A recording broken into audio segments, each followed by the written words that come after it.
एक बार तुम अपने स्वामी से कह दो जाके कि सुदामा नाम का कोई आपका मित्र आया, बस ऐसा। पार्षदों ने बड़े दयालु हैं, पार्षद उनका आप यहीं तब तक खड़े रहिए जब तक हम आए। और भी पार्षद थे, एक दौड़ते हुए गया, जय जयकार हो प्रभु। कोई एक दरिद्र ब्राह्मण वेश में है और वो सुदामा कूद पड़े भगवान। ब्रह्मा शंकर को भी इंतजार करना पड़ता था, लेकिन सुदामा नाम सुनते ही भाग पड़े भगवान। और ये सब आश्चर्यचकित बात रुक्मिणी जी, पार्षद सब देख रहे हैं कि ऐसे तो कभी भगवान नहीं भागे, कि भाई ब्रह्मा जी आए भगवान भाग पड़े या शंकर जी आए, सब आकर इंतजार करते हैं। और प्रभु जब निकल, प्रभु दौड़ के गए सुदामा निकल। सुदामा जी संकुचित हो रहे कि मेरी हड्डियां ऐसे सुकोमल, तन मेरे श्याम सुंदर के लग रहे हूं, उससे कुचते जा रहे कि इतना बड़ा वैभव स्वामी हमें। भगवान अपने हाथ से चरण पखारे सुदामा जी के, हाल रखकर। रुक्मिणी जी आश्चर्यचकित हो रही है, ऐसा कोई तपस्वी, ऐसा कोई महात्मा जिसकी ऐसे भगवान अभी तक तो नहीं देखा जैसा इस ब्राह्मण। और धोती कई जगह से फटी थी, जो दुपट्टी उसको कई ऐसे केवल अंग ढके हुए थे, ऐसी धोती थी, हड्डियां हड्डियां शरीर में। रुक्मिणी जी के पलंग पे बैठाला भगवान ने, जिस पलंग को ब्रह्मा शंकर नमस्कार करते हैं, उस पलंग पे बैठाला, चरण धोए, चरणामृत का हो भाग्य आप पधारे, भोजन पाने से चरण दाब रहे। सुदामा जी से दास पर कितनी प्रीति प्रभु करते हैं। 2-3 दिन 4 दिन सबसे प्रभु मिलवा रहे, परिचय कर रहे, मेरे मित्र सुदामा जी है, ऐसे बैठे। और सबके बीच में कहा कि ब्याह हो गया है, क्योंकि जब मित्र बने थे तब तो गुरुकुल में थे। सुदामा ने कहा पुत्र भी है, भाभी ने कुछ दिया भी होगा हमारे लिए। अब ये वैभव, वहां फटे कपड़े में तंदुल कैसे?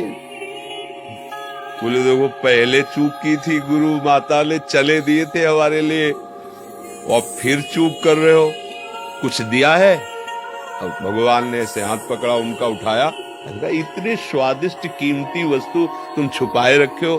खोला, उस फटे पुराने कपड़े में लपटे हुए तंदुल, रोमान छोड़ा।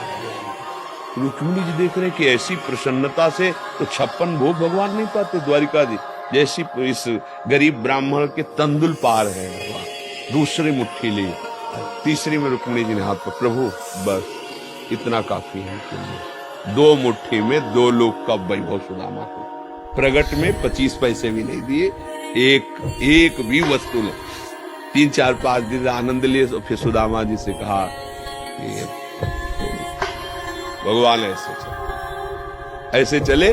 सुदामा जी ने सोचा कि प्रगट में तो कुछ दिया नहीं, हमें लगता विदा करने चल रहे तो कुछ अगर 2-4 असरफी भी होंगी तो खान पान व्यवस्था तो चली जाएगी। भगवान ने कहा जो अच्छे अच्छे कपड़े पहनाए थे, रास्ते में कोई उतार सकता है तो उतार दो, अपनी धोती पहन लो। रास्ते बोले आप इधर से ऐसे जा, फिर वहां से मुड़ जाना। बोले हम तो आए थे तो रास्ता तो जानते ही, प्रभु चले गए। और रास्ते में सोच रहे मेरे मित्र कितने कृपालु हैं, मुझे इसलिए नहीं दिया कि ये कहीं मेरा चिंतन छोड़कर धन का चिंतन न करें। हे श्री कृष्ण, सदैव आप जैसा ही मित्र मिले। सोचते सोचते आए तो देखा फिर वही द्वारिकापुरी।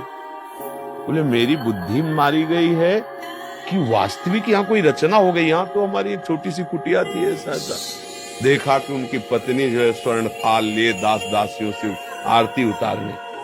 तो उनका तुम कौन हो? तो उनका आपकी दासी हूं, आपकी पत्नी। ये सब बोले जिनके पास गए थे ना, उन्होंने सब अश्रुपुलकित हो गए कि वास्तविक तेरे दरबार की आली निराली शान ये देखी, सखावत खुद तेरी गलियों में चक्कर काटते देखा, फैलाया हाथ जिसने तेरे दरबार में आकर तुझे देते नहीं देखा, मगर झोली भरी देखी। ऐसे अगाध सिंधु भगवान का दासत्व भला हमको निष्फल कैसे हो जाए? हम जो राधा राधा जप रहे, हरि हरि, ये कभी निष्फल हो सकता है। पर धैर्यवान रहो, धैर्यवान रहो। समय से जब आएगा तो आप निहाल हो जाओगे। अश्रद्धा मत करो, और ऐसा भी मत सोचो कि भरण पोषण मैंने ऐसा नहीं, त्रिभुवन में कोई नहीं है, सब